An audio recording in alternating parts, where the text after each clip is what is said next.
அனைவருக்கும் வணக்கம்.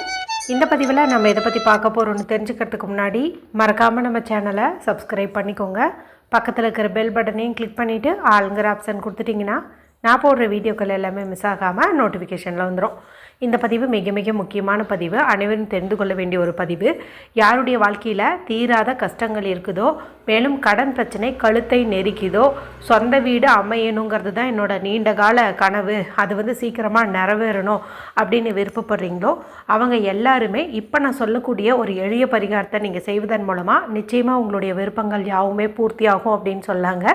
பதிவுக்குள்ளே போகிறதுக்கு முன்னாடி நவம்பர் மாதத்திற்குண்டான அபிஜித் நட்சத்திரம் என்றைக்கு வருது என்பது குறித்து 10 நாளைக்கு முன்னாடியே நம்மளுடைய சேனலில் வீடியோ ஒன்று அப்லோட் பண்ணியிருக்கிறேங்க.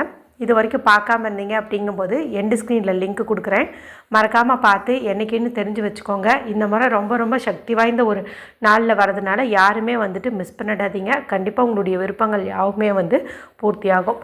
சரி, இப்போ இந்த பதிவை தொடர்ந்து பார்க்கலாம். இன்றைக்கி அற்புதமான ஒரு நாளாகவே அமைஞ்சிருக்குது அப்படின்னு சொல்லலாம். அப்படி என்ன சிறப்பு இன்றைக்கி இருக்குதுன்னு பார்த்திங்கன்னா, இன்று நவம்பர் மாதத்தின் 18ஆம் தேதி, கார்த்திகை மாதத்தின் 2ஆம் தேதி, நிறைஞ்ச செவ்வாய்க்கிழமை. செவ்வாய்க்கிழமைங்கிறது முருகப்பெருமான் வழிபாட்டுக்கும் அவங்கள அதிபதியாக கொண்ட செவ்வாய் பகவான் வழிபாட்டுக்கும் ஏற்றதொரு நாளாகவே கருதப்படுது. பொதுவாக இந்த நாளில் கடன் பிரச்சனை தீர்வதற்கும், நல்ல வேலை கிடைப்பதற்கும், திருமணம் கைகூடுவதற்கும், சொந்த வீடு அமைவதற்கும் நம்ம சில வழிபாடுகள் பரிகாரங்கள் செய்யும்போது கண்டிப்பாக அது கைமேல் பலன் கொடுத்துரும்னு சொல்லலாம். அதுவும் இன்றைக்கி இன்னொரு சிறப்பான சேர்க்கை அமைஞ்சிருக்குதுங்க. மொத்தம் 2 அம்சம் இருக்குது. அதில் இந்த வீடியோவுக்கு ரிலேட்டடான சேர்க்கை மட்டும் நான் இப்போ சொல்கிறேன். அது என்ன அப்படின்னு பார்த்தீங்கன்னா, 999 அப்படிங்கிற சேர்க்கை இருக்குது. இந்த 9 அப்படிங்கிற எண் ஒரு முழுமையை, கம்ப்ளீஷனை, பர்ஃபெக்ஷனை குறிக்குதுங்க. மேலும் நவ கிரகங்களாகட்டும், நவ தானியமாகட்டும், நவ பாஷாணமாகட்டும், நவராத்திரி ஆகட்டும், இப்படி எல்லாமே, அதாவது முக்கியமான பல விஷயங்கள் எல்லாமே இந்த 9 அப்படிங்கிற எண்ணோட தான் இணைக்கப்பட்டிருக்கும். அந்த மாதிரி ஒரு இணைப்பு இன்றைக்கி நமக்கு அமைஞ்சிருக்குது. எப்படின்னு கேட்டிங்கன்னா, இன்றைக்கி தேதி பாருங்கள் 18. இதில் வர 1ஐயும் 8ஐயும் ஆட் பண்ணிங்கன்னா 9ன்னு உங்களுக்கு நம்பர் கிடைக்கும். அடுத்தது செவ்வாய்க்கிழமை, செவ்வாய் பகவானுக்குரிய நாள், அவருக்குரிய என்னன்னு பார்க்கும்போது 9. அடுத்து இந்த வருஷமானது 2025வது வருஷம். இதனுடைய கூட்டுத்தொகையும் நமக்கு 9 அப்படின்னு கிடைக்கும். இப்படி செவ்வாய்க்கிழமை நாளில் 9ங்கிற எண் தமிழ் தேதியில் வந்தாலும் ஆங்கில தேதியில் வந்தாலும் அது ரொம்ப ரொம்ப விசேஷம் அப்படின்னு சொல்லலாம். சக்தி வாய்ந்த சேர்க்கை கொண்ட இந்த நாளில் இப்போ ஒரு எளிமையான பரிகாரம் செஞ்சிடலாம். இதை செய்யறதுக்கு எந்த ஒரு ரூல்ஸ் அண்ட் ரெஸ்ட்ரிக்ஷன்ஸும் கிடையாது. ஆண்கள் பெண்கள் யார் வேண்டுமானாலும் செய்யலாம். பெண்கள் பீரியட்ஸ் டைமில் தாராளமாக செய்யலாம். பிறப்பெருப்பத்திட்டு இருந்தாலும் தாராளமாக செய்யலாம். வீட்டில் அசைவம் செஞ்சுருந்தீங்க, சாப்பிட்ருந்தீங்க அப்படின்னாலும் தாராளமாக செய்யலாம். இந்த ஒரு பரிகாரத்தை இந்த நாள் முழுமையும் பயன்படுத்தி நீங்கள் எப்போ வேணாலும் செய்யலாம். இரவு தூங்குறதுக்குள்ளே நீங்கள் எப்போ செஞ்சீங்கனாலும் உங்களுக்கு நல்ல பலன் கிடைக்கும். சரி, இதுக்கு தேவையான பொருட்கள் என்ன, இதை எப்படி செய்யணும் அப்படிங்கிறத தெரிஞ்சுக்கலாம். இந்த நாள் முழுமையிலையும் இது எப்போ வேணால் செய்யலானாலும் நீங்கள் ராகு காலம் யமகண்டத்தை மட்டும் தவிர்க்கிறது அப்படிங்கிறது நல்லது. ராகு காலம் செவ்வாய்க்கிழமை மதியம் 3 மணிலேருந்து 4:30 வரைக்கும் இருக்குது. யமகண்டம் பார்த்திங்கன்னா நமக்கு காலையிலே முடிஞ்சிருச்சு. 9லேருந்து 10:30 அப்படிங்கும்போதே முடிஞ்சிருச்சு. சரி, இப்போ ராகு காலத்தை தவிர மற்ற நேரத்தில் இதை நீங்கள் செஞ்சுருங்க. இதுக்கு நமக்கு தேவையான பொருள் அப்படின்னு பார்க்கும்போது ₹1 நாணயம் ஒன்றே எடுத்துக்கோங்க. இது எதுக்காக அப்படின்னா, நம்மளுடைய தீராத கடன் பிரச்சனையை தீர்ப்பதற்கும் மேலும் மேலும் செல்வம் சேர்ந்துக்கிட்டே இருக்கிறதுக்கும் உதவியாக இருக்கும். பரிகாரத்துக்கு பயன்படுத்துறதுக்கு முன்னாடி இதை சுத்தமான தண்ணீரில் கழுவிட்டு ஒரு காட்டன் கிளாத் வச்சு நீங்கள் தொடச்சிக்கோங்க.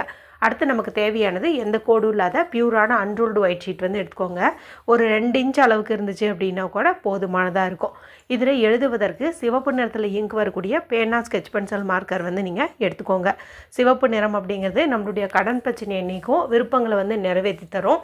மேலும் இன்றைக்கி செவ்வாய்க்கிழமையாக இருக்கிறதுனால செவ்வாய் பகவானுக்கு உகந்த நிறம்னு பார்க்கும்போதும் சிகப்பு தான். அதனால் இது ரொம்பவுமே பொருத்தமானதாக இருக்கும். இப்போ இந்த காசு, இந்த பேப்பர், பேனா இதை எடுத்துகிட்டு வீட்டில் அமைதியான இடத்துல உட்காந்துக்கோங்க. யாருக்கிட்டையும் பேசாதீங்க, டிவி பார்க்காதீங்க, மொபைல் பார்க்காதீங்க. மனசை நல்லா ரிலாக்ஸ் பண்ணிக்கோங்க. நல்ல டீப் ப்ரீத் எடுத்துக்கோங்க. நார்த் ஃபேஸிங் அல்லது ஈஸ்ட் ஃபேஸிங், அதாவது கிழக்கு அல்லது வடக்கு பார்த்த மாதிரி உட்காந்துக்கோங்க. மனதார முருகப்பெருமானையும் செவ்வாய் பகவானையும் நீங்கள் வேண்டிக்கோங்க.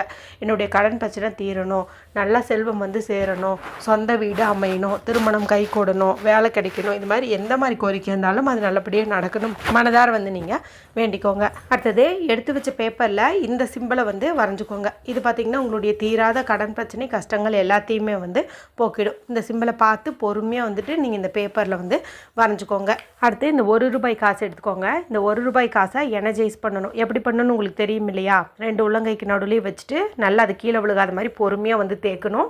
அப்படி தேய்க்கும்போது உள்ளங்கையும் சூடாகும், காசும் சூடாகும். இந்த மாதிரி வந்து எனர்ஜைஸ் பண்ணணும். சரிங்களா? இந்த மாதிரி வந்து பண்ணிவிட்டு அதன் பிறகு உங்களுடைய வலது கையினுடைய ஆள்காட்டி விரல், அதாவது ரைட் ஹேண்டினுடைய பாயிண்டிங் ஃபிங்கரை பயன்படுத்தி மகாலட்சுமி தாயாருக்குரிய இந்த சிம்பலை வந்து போட்டுக்கோங்க. இது பார்த்திங்கன்னா நமக்கு அபரிமிதமான பணவரவு வந்து ஈர்த்து கொடுக்கும். இப்போ ₹1 இந்த சிம்பல் வந்து வரைஞ்சிக்கிறோம், பேப்பரில் வந்து இந்த சிம்பல் வந்து வரைஞ்சிக்கிறோம். இப்போ இது ரெண்டையும் சேர்த்து நம்ம வந்து எனர்ஜைஸ் பண்ணலாம். இடது உள்ளங்கையில் இந்த பேப்பரை வச்சுக்கோங்க. அந்த பேப்பரில் இருக்கிற படம் வானத்தை பார்த்த மாதிரி இருக்கணும். அதுக்கு மேலே இந்த ₹1 வச்சுக்கணும். இப்போ வலது கை கொண்டு மூடிக்கிட்டு கண்களை மூடி உங்களுக்கு தெரிஞ்ச மணி அஃபர்மேஷன் சொல்லுங்கள். இல்லை என்ன விருப்பம் வந்து நிறைவேறணுங்கிறதுக்காக இதை செய்கிறீங்களோ அது நடந்து முடிச்சிட்டு மாதிரி சொல்லுங்கள்.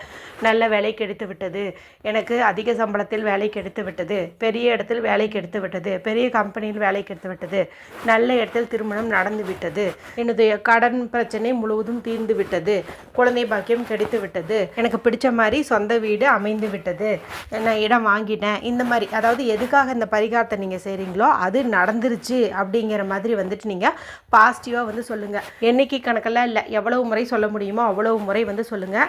இல்லை ஒரு கணக்கு சொல்லுங்கள் அப்படின்னா ஒரு 9 முறை சொல்லுங்கள். எனக்கு இந்த 9ங்கிற எண் வந்து அதிக லெவலில் அடைஞ்சு விட்டப்பட்டு இருக்கிறதுனால 9 முறை வந்துட்டு நீங்கள் இதே அஃபர்மேஷனை வந்துட்டு சொல்லலாம். அதன் பிறகு எப்பவும் போல தான் கண்களை மூடி இப்போ நீங்கள் சொந்த வீட்டில் உட்காந்துட்டு இருக்கிற மாதிரி ஜாலியாக இருக்கிற மாதிரி இமேஜின் பண்ணணும். வேலைக்குன்ட்டு செய்கிறவங்க நல்ல வேலை கிடச்சிருச்சு, அதிக சம்பளம் வாங்கிட்டு இருக்கிறீங்க மாதிரி இமேஜின் பண்ணணும். திருமணம் நல்லபடியாக நடந்துருச்சு, கடனை அடைக்கிற அளவுக்கு ஒரு 50 லட்சம் கடன் வச்சுருக்கிறீங்கும் போது உங்களுக்கு 60 லட்சமாகவே பணம் கிடச்சிருச்சு, 50 லட்சம் கடன் அடைச்சிட்டு 10 லட்சம் கையில் வச்சுட்ருக்கீங்க. இந்த மாதிரிலாம் வந்துட்டு நீங்கள் இமேஜினேஷன் வந்து பண்ணுங்கள். அதன் பிறகு இந்த பேப்பரை இந்த ₹1 ரெண்டையும் எடுத்துகிட்டு போயிட்டு வீட்டில் துவரம்பருப்பு போட்டு வைக்கிற டப்பா இருக்குது இல்லையா? அதாவது இன்றைக்கி செவ்வாய் பகவானுக்குரிய நாளாக இருக்கிறதுனால அதுக்குரிய தானியம் பார்க்கும்போது துவரம்பருப்பு, மேலும் மகாலட்சுமி தாயின்னு அம்சம் பொந்திது. அதனால் இந்த துவரம்பருப்பு டப்பாக்குள்ளே ஆழமாக தோண்டி இந்த ₹1 இந்த பேப்பரையும் வந்துட்டு நீங்கள் புதைச்ச மாதிரி வச்சு மேலே அந்த பருப்பை போட்டு நல்லா மூடி வச்சுருங்க. இது வந்து அப்படியே இருக்கட்டும், 1 மாதம் வரைக்கும் கூட அப்படியே இருக்கட்டும். நடுவில் நீங்கள் எடுக்க பிடிக்க அந்த பேப்பர் கிழிஞ்சிருச்சுன்னா நீங்கள் அதை எடுத்து கால்படாத இடத்துல தூக்கி போட்டுடலாம். மற்றபடி இல்லைன்னா அது அங்கேயே வந்து இருந்துட்டு போட்டோன்னு பிரச்சனை கிடையாது. இந்த ₹1 1 மாதம் வரைக்குமே வச்சுக்கோங்க. அதன் பிறகு 1 மாதம் முடிஞ்சதுக்கப்புறம் உங்களுக்கு எப்போ ஞாபகம் வருதோ அப்போ நீங்கள் வந்துட்டு இதை எடுத்து ஏதாவது தான தர்மத்துக்கு வந்து பயன்படுத்துங்க. சரிங்களா? ஏதாவது ஒரு தான தர்மம் வந்து நம்ம செய்கிறது நல்ல பலனை வந்து கொடுக்கும். இது உங்களுடைய அந்த துவரம்பருப்பு டப்பாக்குள்ளே இருக்கிற இந்த 1 மாதத்துக்குள்ளாரியே நீங்கள் என்ன விருப்பம் வந்து நிறைவேறணும்னு நினச்சிங்களோ அதுக்கான வேலை எல்லாம் வந்து ஸ்டார்ட் ஆகிருக்கும். அது கண்டிப்பாக வந்து உங்களுக்கு நடந்தே தீரும் அப்படின்னு வந்து சொல்லலாம். சாதாரணமான ஒரு செவ்வாய்க்கிழமை நாளில் இந்த பரிகாரத்தை செஞ்சாலே நல்ல ரிசல்ட் தான் கிடைக்கும். இன்றைக்கி வேறு அந்த 999 சேர்க்கையும் இருக்கிறதுனால 100% பலன் வந்து நிச்சயம். அவசியம் ராகு காலத்தை தவிர இரவுக்குள்ளே எப்போ வேணாலும் இதை நீங்கள் செஞ்சு பலனடையுங்க. வீடியோ பிடிச்சிருந்தால் மற்றவங்களோடையும் ஷேர் பண்ணுங்கள், லைக் பண்ணுங்கள். மற்றும் ஒரு பயனுள்ள பதிவில் உங்களை சந்திக்கிறேன். நன்றி, வணக்கம்.